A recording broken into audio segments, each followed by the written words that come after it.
அவங்க இன்டாக்டா அந்த அலைன்ஸ்ல இருக்கிறாங்க. ஏன்னா அவங்க 0.7% வாக்கெடுத்தவங்க இந்த அலைன்ஸ்ல சேர்ந்து 2 மக்களவை உறுப்பினர் சேர்த்து அங்கீகாரமே பெற்றுட்டாங்க.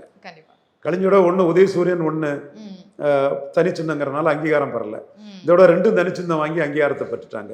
ஸோ அரசியல் அரங்கத்தில் ஒரு அங்கீகாரம் பெற்ற கட்சியாட்டு விடுதலை சிறுத்தைகள் திமுக கூட்டணியால் இருக்குது. பாமக அதிமுக கூட்டணியோட அங்கீகாரத்தை இழந்து போய் நிற்கிறாங்க. ஸோ திமுக கூட்டணியில் எல்லாத்துக்குமே லாபம். வின் வின் வின் சிச்சுவேஷன் எல்லாருக்குமே. ஸோ இந்த கூட்டணி வெற்றி தொடரும் வர இந்த கூட்டணி தொடரும்.